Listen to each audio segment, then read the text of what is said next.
ചെറിയ പെരുന്നാളിന്റെ വലിയ സന്തോഷങ്ങൾക്ക് പകിട്ടേകാൻ വർണ്ണവിസ്മയമൊരുക്കി ഇമ്മാനുവൽ സിൽക്സിൽ 100 Ramadan sale. Immanuel Silks, M space shopping centre, മേലെ പട്ടാമ്പി.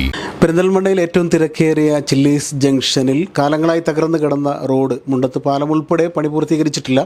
അത് സംസ്ഥാന പാതയുടെ ഭാഗമാണ്. അപ്പോൾ കഴിഞ്ഞ ദിവസം കുറച്ച് ദിവസങ്ങൾക്ക് മുമ്പ് MLA വാർത്താസമ്മേളനം വിളിച്ച് 96 ലക്ഷം രൂപയുടെ പാച്ച് വർക്ക് താൽക്കാലികമായ പണി പൂർത്തീകരിക്കൽ നടക്കുമെന്ന് അറിയിച്ചിരുന്നു. അപ്പോൾ നഗരസഭ ചില്ലീസ് ജംഗ്ഷൻ മുണ്ടത്ത് പാലമൊക്കെ എത്രയും പെട്ടെന്ന് ഗതാഗത യോഗ്യമാക്കാനുള്ള തീരുമാനത്തിലാണ്. ചെയർമാനും അക്കാര്യങ്ങളൊക്കെ വിശദീകരിച്ചിട്ടുണ്ട്. അപ്പോൾ പ്രതിപക്ഷ നേതാവ് പച്ചേരി ഫാറൂഖ് നമ്മോടൊപ്പമുണ്ട്. ഇത് നഗരസഭയുടെ ഫണ്ടല്ല എന്ന് ചെയർമാൻ തന്നെ പറഞ്ഞിട്ടുണ്ട്, സംസ്ഥാന സർക്കാരിൻ്റെ ഫണ്ടാണ്. പക്ഷേ ഇത് എല്ലാവരും ഉൾപ്പെടെ പെട്ടെന്ന് പൂർത്തീകരിക്കേണ്ടത് കൊണ്ടാണ് ഈ നിർമ്മാണം താൽക്കാലികമായി ഗതാഗത യോഗ്യമാക്കുന്നതെന്ന് പറയുന്നു. നഗരത്തിലൂടെ കടന്നു പോകുന്ന റോഡായതുകൊണ്ട് ചെയർമാനും ഭരണസമിതിയും പൊതുമരാമത്ത് വകുപ്പ് മന്ത്രിയെ കണ്ട് പ്രത്യേകം അത് അഭ്യർത്ഥിച്ചു എന്ന കാര്യവും ചെയർമാൻ പറഞ്ഞിട്ടുണ്ടായിരുന്നു. താങ്കൾ ഇതിനെ എങ്ങനെയാണ് കാണുന്നത്? ഇവിടെ ചെയർമാൻ സൂചിപ്പിച്ചു എന്ന് പറഞ്ഞു തുടങ്ങണം. ഈ കഴിഞ്ഞ 4 വർഷം മുമ്പ് തുടങ്ങി വെച്ച ഒരു റോഡാണ്. സംസ്ഥാനം ഭരിക്കുന്നത് ഇടതുപക്ഷ ഗവൺമെൻറ്റാണ്, നഗരസഭ ഭരിക്കുന്നത് ഇടതുപക്ഷ ഗവൺമെൻറ്റാണ്. ഇവിടെ ഈ റോഡ് നിർമ്മാണ പ്രവൃത്തി ഉദ്ഘാടനം ചെയ്തത് ബഹുമാനപ്പെട്ട കേരള മുഖ്യമന്ത്രിയാണ്. എന്നിട്ട് പോലും ഈ 4 വർഷത്തിനുള്ളിൽ ആയിരക്കണക്കിന് ലക്ഷക്കണക്കിന് ആളുകൾ ദിവസവും ഉപയോഗിക്കുന്ന പ്രധാനപ്പെട്ട ഒരു ഹൈവേ ആണത് ശരിക്ക്.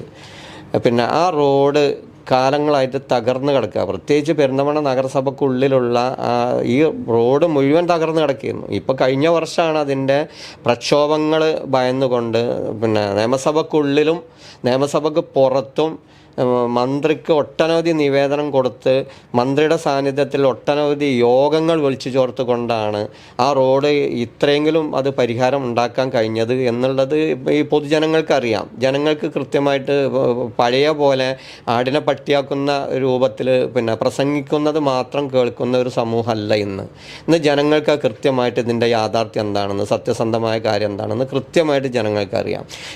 ഇന്നലെ ചെയർമാൻ ഒരു യോഗം വിളിച്ചത് കണ്ടു, ഞാൻ സോഷ്യൽ മീഡിയയിൽ കാണാൻ കഴിഞ്ഞു. ചെയർമാൻ ഇതിൽ എന്താണ് റോള് എന്നുള്ളത് എല്ലാവർക്കും അറിയാം. നിയമസഭയിലും നിയമസഭയ്ക്ക് പുറത്തും മന്ത്രിക്കും ശക്തമായി ഇടപെട്ടതിൻ്റെ ഫലമായിട്ടാണ് കഴിഞ്ഞ ഈ റോഡിൻ്റെ ടെൻഡർ ക്യാൻസൽ ചെയ്ത് രണ്ടാമത് ടെൻഡർ ചെയ്ത് ഇതിൻ്റെ പണി ആരംഭിക്കാൻ പോവുകയാണ്. രണ്ടാമത് ടെൻഡർ ചെയ്ത് അതിൻ്റെ ഒരു പീസ് വർക്കാണ് ഇപ്പോൾ ഈ ചില്ലീസ് ജംഗ്ഷൻ്റെ വർക്ക്. ആ ചില്ലീസ് ജംഗ്ഷൻ്റെ വർക്ക് എടുത്തത് പെരിന്തൽമണ്ണയിലെ ഒരു പ്രമുഖ കോൺട്രാക്ടർ മുസ്തഫ കോടൂരാണ്. അദ്ദേഹം പെരിന്തൽമണ്ണ നഗരസഭയിൽ ഒരുപാട് വർക്ക് എടുക്കുന്ന ഒരാളുമാണ്. അപ്പോൾ ആ ഒരു തക്കം നോക്കിക്കൊണ്ട്, അതായത് എന്തോ ഒരു ചൊല്ലുണ്ട് എന്നതുപോലെ ഇപ്പം എല്ലാ വർക്കും കഴിഞ്ഞു, അത് ഞങ്ങളാണ് ഇത് മുൻകൈ എടുത്ത് ചെയ്തത് എന്ന് വരുത്തി തീർക്കാനുള്ള നഗരസഭാ ചെയർമാൻ്റെ ഒരു പ്രഹസനമായ ഒരു ഇടപെടലാണ് ഇന്നലെ ഞങ്ങൾക്കത് കാണാൻ കഴിഞ്ഞത്. ബഹുമാനപ്പെട്ട MLA നിയമസഭ നടന്നുകൊണ്ടിരിക്കുകയാണ്.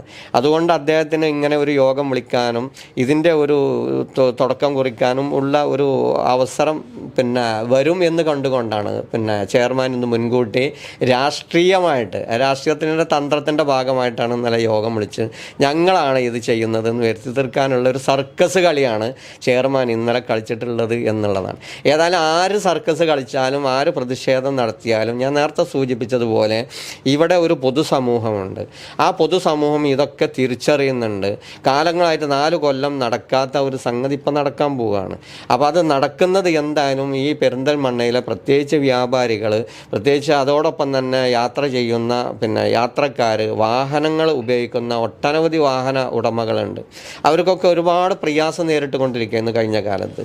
അതിനൊക്കെ ഒരു ശാശ്വത പരിഹാരം എന്നുള്ള നിലയിൽ ഒരു യുദ്ധകാല അടിസ്ഥാനത്തിൽ അത് ആരംഭിച്ചുകൊണ്ട് അത് പണി പൂർത്തിയാക്കണമെന്നാണ് ഞങ്ങളെ സംബന്ധിച്ച്, പ്രതിപക്ഷത്തിനെ സംബന്ധിച്ച്, സമൂഹത്തിനെ സംബന്ധിച്ച്, ഈ പെരിന്തൽമണ്ണയിലെ കച്ചവടക്കാരെ സംബന്ധിച്ചൊക്കെ ഞങ്ങൾക്ക് പറയാനുള്ളത്. അത് അടിയന്തരമായിട്ട് ചെയ്ത് പൂർത്തിയാക്കണമെന്നാണ് പറയാനുള്ളത്. ഏതായാലും പച്ചേരി ഫാറൂഖ് പറയുന്ന കാര്യങ്ങൾ, MLAയുടെ ശക്തമായ ഇടപെടൽ, മന്ത്രിയെ കണ്ടത്, ബുദ്ധിമുട്ടിയതെല്ലാം അദ്ദേഹം എടുത്ത് പറയുന്നുണ്ട്.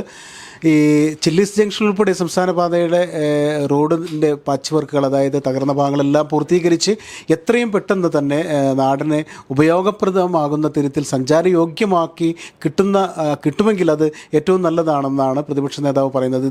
ഇക്കാര്യത്തിൽ നഗരസഭയുടെ ഇടപെടൽ അത് വേറെ രാഷ്ട്രീയ ലക്ഷ്യം വെച്ചുകൊണ്ടാണെന്നും കൂടി അദ്ദേഹം പരാമർശിക്കുന്നുണ്ട്. അത് രാഷ്ട്രീയമാണ്, ജനാധിപത്യമാണ്. അത് ഏതായാലും നമുക്കതിനെക്കുറിച്ചൊന്നും പറയാൻ കഴിയില്ല. ഏതായാലും എത്രയും പെട്ടെന്ന് ആ റോഡ് സഞ്ചാരയോഗ്യമാക്കി കിട്ടട്ടെ എന്നാണ് നമ്മളും ആശംസിക്കുന്നത്.